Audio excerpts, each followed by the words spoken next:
Next topic है उसी का दूसरा पार्ट है द्रव्यों का वर्गीकरण, क्लासिफिकेशन ऑफ मैटर। कल हमने द्रव्य की अवस्थाएं पढ़ी थी, आज मैं द्रव्यों का क्लासिफिकेशन पढ़ाती हूँ। द्रव्य जो होता है, द्रव्य को दो पार्ट में डिवाइड किया गया, मिक्सचर और शुद्ध पदार्थ, मतलब मिश्रण और शुद्ध पदार्थ, मिक्सचर और प्योर सब्सटेंस। जो मिक्सचर होता है उसके दो टाइप होते हैं, एक होता है होमोजेनस, एक होता है हेटेरोजेनस, समांगी मिश्रण और विषमांगी मिश्रण। और नेक्स्ट आता है शुद्ध पदार्थ। शुद्ध पदार्थ के भी दो टाइप होते हैं, तत्व और यौगिक। अब एलिमेंट एंड कंपाउंड, तत्वों को भी तीन पार्ट में डिवाइड किया, मेटल, नॉन मेटल, मेटलॉइड, धातु, अधातु, उपधातु। और यौगिक को दो टाइप में डिवाइड किया, कार्बनिक और अकार्बनिक, ऑर्गेनिक एंड इनऑर्गेनिक। अब इसमें मैं पहले शुद्ध पदार्थ में चली जाती हूँ और शुद्ध पदार्थ के बारे में मैं आपको बताती हूँ कि प्योर सब्सटेंस होता क्या है। जब क्या करते हैं हम, कोई भी मतलब कोई भी जो द्रव्य होता है, कोई भी एक पदार्थ मान के चलो, उसमें जो सभी जो भी द्रव्य बना होता है, मैंने कल ही बताया कि वो छोटे छोटे कणों से मिलके बना होता है। तो इसमें जो द्रव्य होता है उसमें जितने भी कण उपस्थित होते हैं वो मतलब रासायनिक प्रकृति के हो, एक ही रासायनिक प्रकृति के होते हैं, उसमें जो उसे द्रव्य कहते हैं, उसे शुद्ध पदार्थ कहते हैं। जैसे मतलब मैं कह सकती हूँ कि एक शुद्ध पदार्थ एक ही प्रकार के कणों से मिलकर बना होता है, उसे कहते हैं शुद्ध पदार्थ। अब शुद्ध पदार्थ को दो टाइप में बांटा था, तत्व और यौगिक। अब तत्व क्या होते हैं, मैं ये चीज़ बताऊँ तो तत्व पदार्थ का मतलब एक मूल रूप है, और जिससे क्या करते हैं, अभिक्रिया बना करके मतलब सरल पदार्थों में डिवाइड कर देते हैं। जैसे तत्व एक ऑक्सीजन हुआ, ठीक है, और तत्व एक नाइट्रोजन हुआ, ये सब क्या हुए, तत्व हुए। ये सिंगल है, मतलब इनका मूल रूप है। इनको मतलब अगर हमें सरल पदार्थों में तोड़ना हुआ या दूर करना हुआ, अलग करना हुआ, तो हम क्या कर सकते हैं, इसमें हम सिर्फ रिएक्शन ही करेंगे तो ये क्या होंगे, टूटेंगे। और इसका नेक्स्ट पार्ट ने ये बताया था कि जो तत्व होता है उसको तीन पार्ट में डिवाइड करते हैं, धातु, अधातु और उपधातु। अब मैं सबसे पहले धातुओं के बारे में बताती हूँ। तो धातु चमकीली होती है, उसमें अपनी ब्राइटनेस होती है, और सबसे बड़ी बात कि ये ताप की और विद्युत की दोनों की सुचालक होती है, इलेक्ट्रिसिटी फ्लो होगी दोनों में। और ये क्या करती हैं, इनमें अतन्य मतलब डक्टाइल, इसको डक्टाइल मतलब होता है कि इसको हम तार के रूप में लंबा सा एक तार बना सकते हैं। और ये आघातवर्धी होते हैं, मेलेबल मतलब इसको मैं कितना भी मारूं, मतलब एक पतली सी चादर बनाने योग्य ये होता है, मतलब चादर में हम इसको परिवर्तित कर सकते हैं। तो ये उसका मेलेबल या आघातवर्धी गुण हुआ इसका।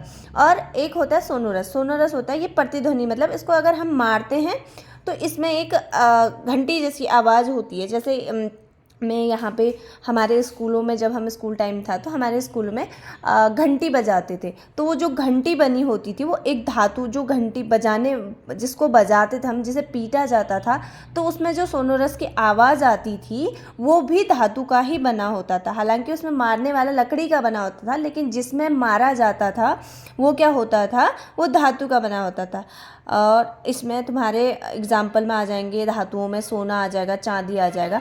अब मैं सबसे बड़ी बात बताऊं तो जैसे ताप का विद्युत और सुचालक होती है, मैंने ये कहा।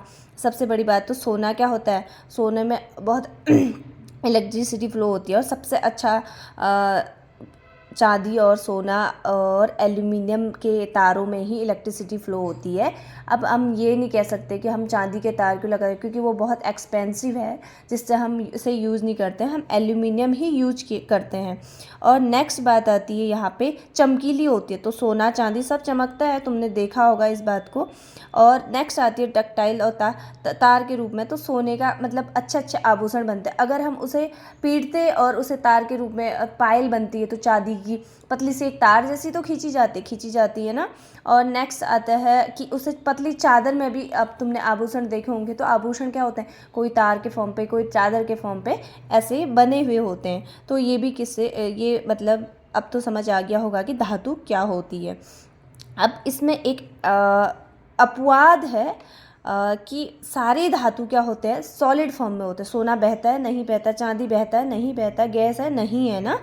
लेकिन जो हमारा धातु पारा है, पारा मतलब मरकरी जो है वो कमरे के ताप में भी द्रव अवस्था में। अब मरकरी कहाँ मिलता है, जैसे थर्मामीटर होता है डॉक्टर के पास, तो वो थर्मामीटर पहले से आजकल तो डिजिटल वाले आते हैं, उसकी बात मैं नहीं कर रही हूँ, लेकिन जो वो थर्मामीटर होते थे पहले जो उसमें लिक्विड जैसा भरा होता तो वो ऊपर चढ़ता था ना, तो बुखार है वाला, तो जो उसमें फिल होता है पारा जो फील करते हैं उसमें, वो एक डॉक्टर कहाँ बैठा रहता है, रूम पे ही बैठा रहता है, रूम पे बैठा रहता है, फिर भी वो धातु है, पारा एक क्या है, मेटल है, लेकिन वो हमेशा रूम टेम्परेचर में भी क्या रहती है, लिक्विड फॉर्म में ही रहती है। ये अपवाद है। अब आता है इसी का तत्व का एक पार्ट और अधातु, नॉन मेटल। मतलब मैं ये कह सकती हूँ कि धातु का सारा अपोजिट जो भी है, धातु के अपोजिट जो भी चीज़ें हैं वो क्या होती हैं, धातु के अपोजिट जितने भी गुण होते हैं वो अधातु में होते हैं।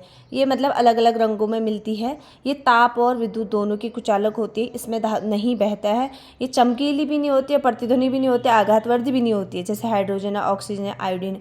अब मैं यहाँ पे एक बात और बता दूँ कि आयोडीन इसमें अपवाद इसलिए है, आयोडीन अधातु होते हुए भी चमकीला है, आयोडीन अधातु होते हुए भी चमकीला है, और पारा धातु होते हुए भी लिक्विड अवस्था में मिलता है। ठीक हो गया। अब आती है उपधातु, जो कुछ तत्व हमारे उसमें ऐसे पृथ्वी में ऐसे हैं जो धातु और अधातु के बीच के दोनों गुणों को दर्शा देते हैं, तो उन्हें उपधातु या मेटलॉइड कहते हैं। उसमें आता है बोरोन, सिलिकॉन, जर्मेनियम, ऐसी चीज़ें आती है। अब आता है यौगिक, वह पदार्थ जो दो या दो से अधिक तत्वों के। अब इस बात को बहुत ज़्यादा अच्छे से ध्यान से सुनना कि जो मिक्सचर और यौगिक में डिफरेंस क्या होता है, क्योंकि जो यौगिक होता है, जो कंपाउंड होता है, वो भी दो चीज़ों से मिलके बना रहता है। मिक्सचर भी दो या तीन जो चीज़ों से बना हुआ होता है, लेकिन इसमें क्या होता है, दो या दो से अधिक तत्वों के मतलब एक नियत अनुपात, एक रेशियो में, एक फिक्स रेशियो में मिलके बना होता है। जैसे मैं एग्जांपल देती हूँ इसका, हाइड्रोजन वाटर H2O में हाइड्रोजन का 2 मॉलिक्यूल मतलब 2 रेशियो, ऑक्सीजन का 1 मॉलिक्यूल। तो हमेशा हाइड्रोजन 2 रेशियो 1 में, हाइड्रोजन 2 रेशियो 2 में हाइड्रोजन के 2 मॉलिक्यूल और ऑक्सीजन का 1 मॉलिक्यूल। ऑलवेज जब हमें वाटर मिलेगा तो इसी फॉर्म में मिलेगा। कभी ये नहीं कि हाइड्रोजन के 3 मॉलिक्यूल हो रहे हैं, ऑक्सीजन के 4 हो रहे हैं, ये नहीं हो सकता है ना, तब उसे हम वाटर नहीं कहेंगे। यहाँ पे हम वाटर किसके लिए कहेंगे, जब हाइड्रोजन का 2 मॉलिक्यूल होंगे, ऑक्सीजन का 1 मॉलिक्यूल होगा, बनेगा H2O, that's called water. And ये एक कंपाउंड है, यह एक यौगिक है, क्योंकि ये फिक्स रेशियो में बना हुआ है। समझ में आ रही बात। तो ये हमारा कंपाउंड क्लियर हो गया। अब मैंने आपको ये बताया था कि यौगिक भी 2 टाइप के होते हैं। यौगिक भी 2 टाइप के होते हैं। कौन कौन से, कार्बनिक यौगिक और अकार्बनिक यौगिक। क्या, कार्बनिक यौगिक और अकार्बनिक यौगिक। तो कार्बनिक यौगिक की बात करूँ तो जिन यौगिकों का जो जहाँ से भी हम इन यौगिकों को, जो भी यौगिक हमें मिलते हैं, उनके घटक जो होते हैं, मतलब जहाँ से भी हम इनको ये प्राप्त करते हैं, तो इनके जो मिलने का हमारे पास स्रोत होता है वो हमेशा क्या होता है, ऑर्गेनिक ही होता है। मतलब कि हम लिविंग थिंग्स होता है, मैं ये कह सकती हूँ।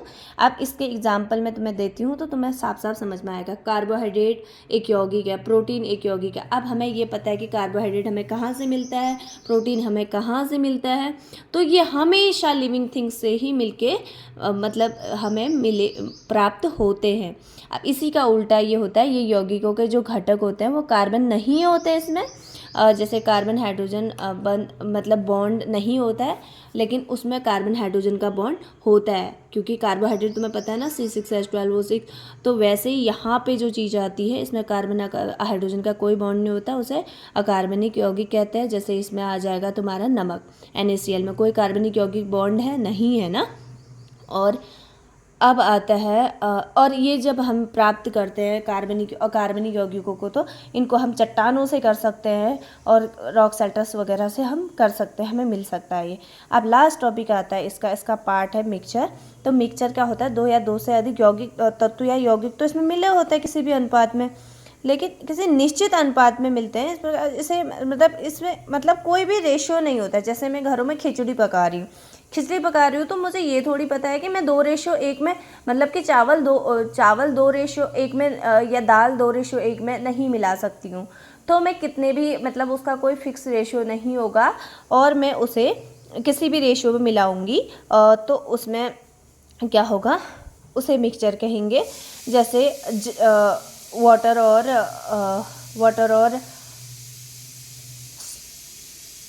शुगर का जो सॉल्यूशन होता है उसे हम मिक्सचर कह देते हैं। अब यहाँ पे वाटर और सॉल्ट होगा ये भी हो सकता है, लेकिन मैं इसमें जब डिफरेंस बताऊंगी तो आप लोगों को ये चीज़ समझ में आएगी। इसमें होता है एक होमोजिनस, एक हेट्रोजिनस। होमोजिनस मतलब समांगी मिश्रण, जहाँ पे क्या होता है, अगर हम दोनों चीज़ों को घोलेंगे तो वो पूरी तरीके से कंप्लीटली डिज़ोल्व होगा। मतलब कि जैसे मैंने किया कि मैंने नमक और पानी को घोला, तो हम नमक और पानी को अलग कर सकते हैं? नहीं कर सकते हैं ना। वैसे नॉर्मल तरीके से नहीं कर सकते, कोई रासायनिक मेथड होगा तो वो अलग बात है।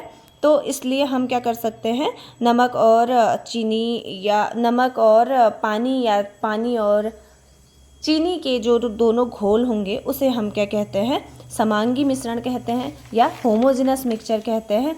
लास्ट आता है विषमांगी मिश्रण। तो इसमें हम जो विषमांगी मिश्रण आएगा, विषमांगी मिश्रण क्या होगा, हेट्रोजिनस मिक्सचर जो होता है, ऐसा मिक्सचर जिसमें मतलब वो पूरी तरह से घुलते नहीं है, पूरी तरीके से घुले नहीं होते, डिज़ोल्व नहीं होते। जैसे वाटर और ऑयल का सॉल्यूशन दिखाती हूँ मैं, तो वाटर और ऑयल के सॉल्यूशन में कभी वो होता है एक साथ घुलते हैं, नहीं घुल पाते ना, वो कभी नहीं घुलते हैं। इस चीज़ का मैं प्रैक्टिकली आपको दिखाऊंगी। और आज के लिए क्लास इतनी, मुझे उम्मीद है कि आपको समझ आ जाएगा।